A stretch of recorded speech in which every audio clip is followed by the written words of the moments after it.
Olá, bom dia, boa tarde, boa noite, boa madrugada.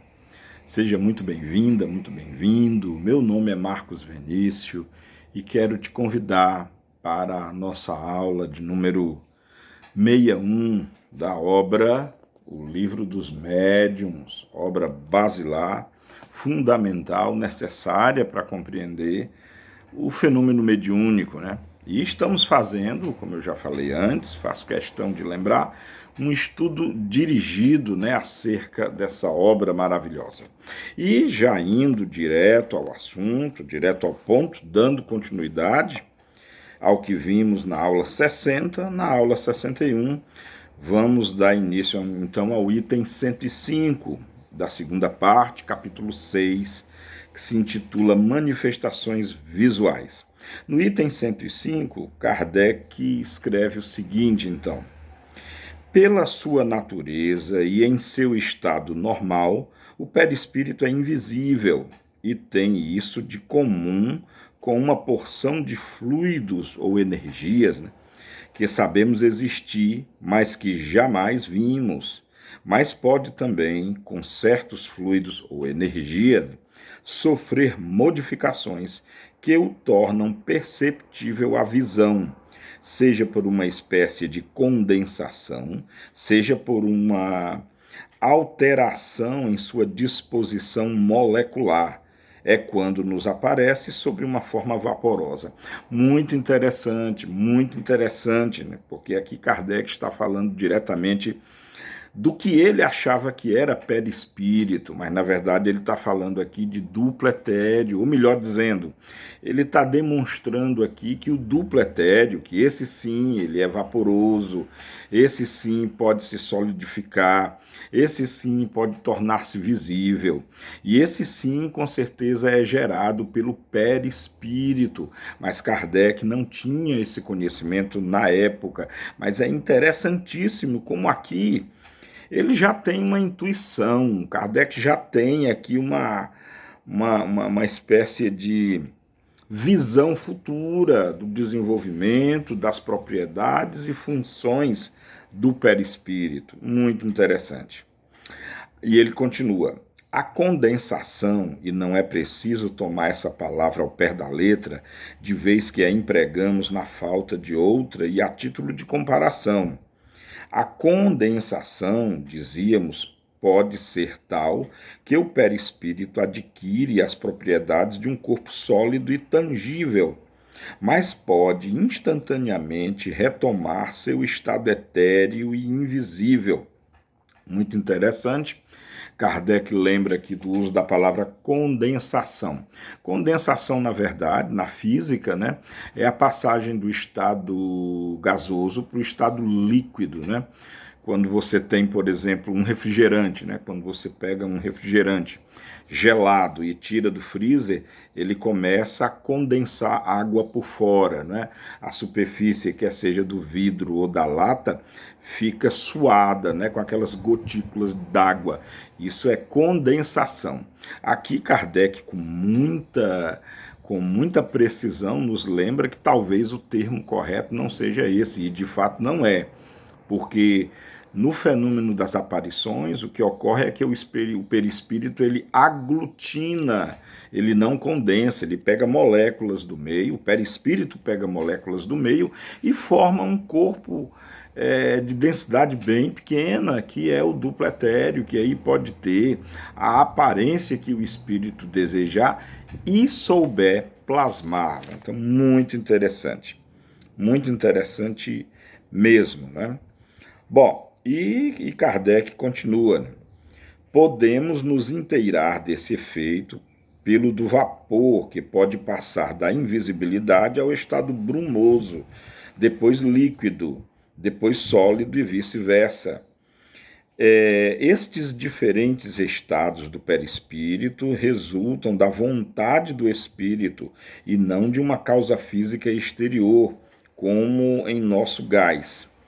Quando nos aparece é porque colocou seu perispírito no estado necessário para torná-lo visível, mas para isso sua vontade não basta, porque a modificação do perispírito se opera pela sua combinação com o fluido ou energia próprio ou própria do médium. Ora, esta combinação não é sempre possível, o que explica porque a visibilidade dos espíritos não é geral. Então, interessante, né? Depende, óbvio, do médium também, né?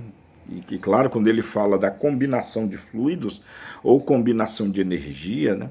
Haja vista que quando desse fenômeno, né, da visibilidade, da aparição, é necessário um médium. Então, com certeza, o médium contribui com o seu campo perispiritual também. Muito lógico, muito sensato, muito lúcido, né?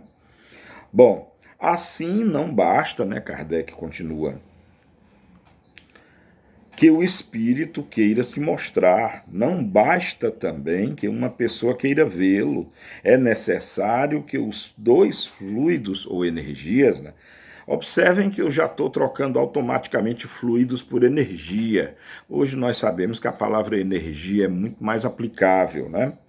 Então, é necessário que os dois fluidos ou energias possam se combinar, que haja entre eles uma espécie de afinidade. Pode ser também que a emissão de fluido ou energia da pessoa seja bastante abundante para operar a transformação do perispírito. E provavelmente exista ainda outras condições que nos são desconhecidas. É preciso, enfim, que o espírito tenha a permissão de se fazer ver a tal pessoa, o que não lhe é sempre concedido, ou não o é senão em certas circunstâncias, por motivos que não podemos apreciar. Bom, de todas essas questões, a única que para mim eu não consigo entender é esse finalzinho, né? Quando Kardec quando Kardec expressa assim, ó, eu vou até repetir. É preciso, enfim, que o espírito tenha a permissão de se fazer ver a tal pessoa, o que não lhe é sempre concedido, ou não o é, senão em certas circunstâncias, por motivos que não podemos apreciar. Essa parte eu acho extremamente obscura para mim. Quem é que permite? É um outro espírito superior?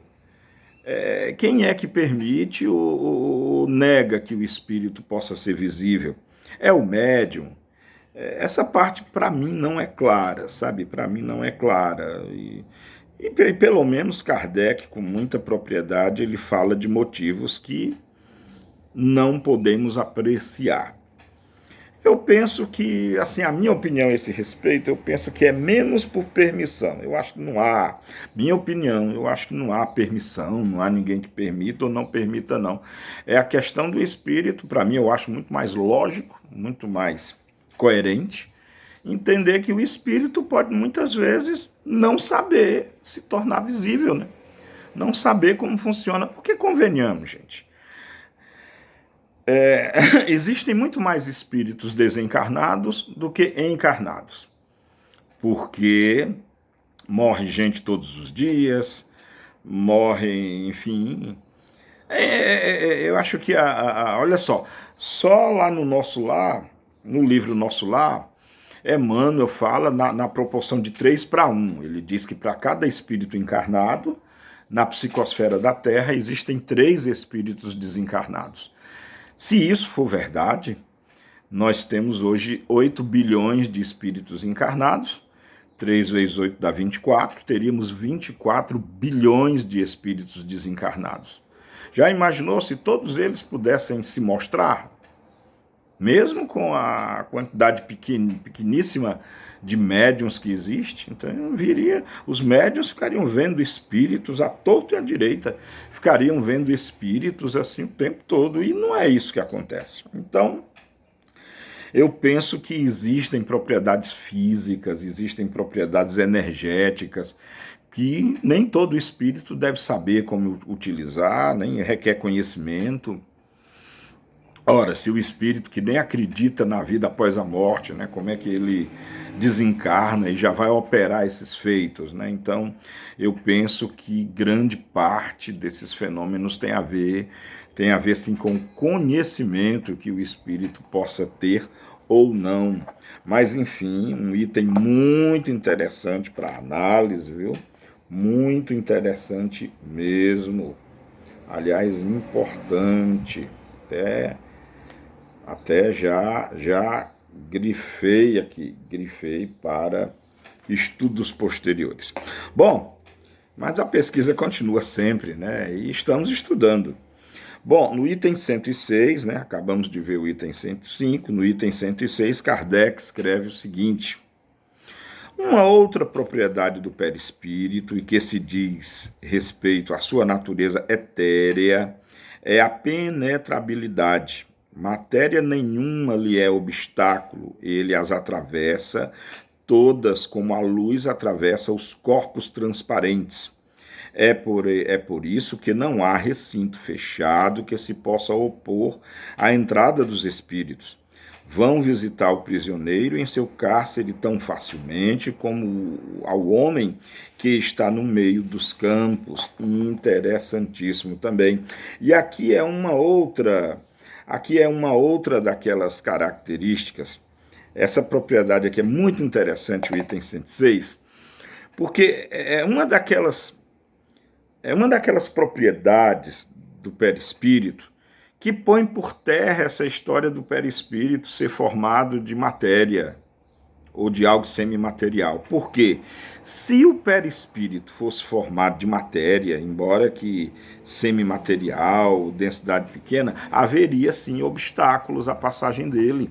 Porque a matéria, por mais sutil que seja, ela encontra sempre alguma barreira. Mas está aqui Kardec dizendo que o perispírito não encontra barreira nenhuma. E isso só seria possível como as pesquisas têm demonstrado que o perispírito não é, como Allan Kardec achava, não é o corpo semimaterial do espírito, não. O perispírito é um campo de energia, e aí sim, ele atravessa tudo, como as ondas de rádios, que são campos de energia, atravessa tudo, como as ondas magnéticas, eletromagnéticas também atravessam tudo. Enfim, da mesma forma, o perispírito, por ser um campo, o mais correto que se a dizer é campo perispiritual, com certeza aí está muito bem explicado de que ele atravessa, sim, atravessa qualquer matéria. Muito interessante, muito interessante. Bom, o item 107, Kardec expressa da seguinte forma: as aparições no estado de vigília, ou seja, quando estamos acordados, não são nem raras nem novas. Houve em todos os tempos e a história relaciona um grande número delas, mas sem remontar tão longe, em nossos dias são muito frequentes. Em muitas pessoas que as tiveram, tomaram-na de início pelo que se convencionou a chamar de alucinações. São frequentes, sobretudo nos casos de morte de pessoas ausentes que vêm visitar seus parentes ou amigos. Frequentemente, não têm um objetivo bem determinado, mas pode-se dizer que, em geral, os espíritos que assim aparecem são atraídos pela simpatia. Que cada um interrogue suas lembranças e se verá que são poucas as pessoas que não tenham conhecimento de alguns fatos desse gênero, cuja autenticidade não poderia ser posta em dúvida. É muito interessante mesmo, muito interessante, porque o fenômeno mediúnico, né, da visão, ele não poderia ser só no estado de sono, né? Porque aí poderia ser sempre confundido com sonho, e mais provavelmente seria sonho.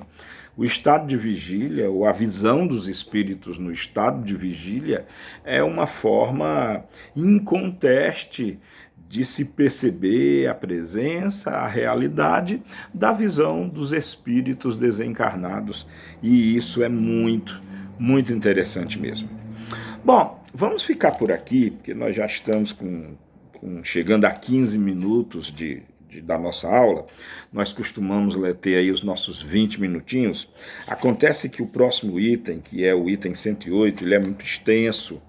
Muito extenso, e se nós fôssemos ver agora, aí a aula ficaria ali para mais de 30 minutos, e eu queria fixar ali as nossas aulas sempre ali entre 15 e 20 minutinhos.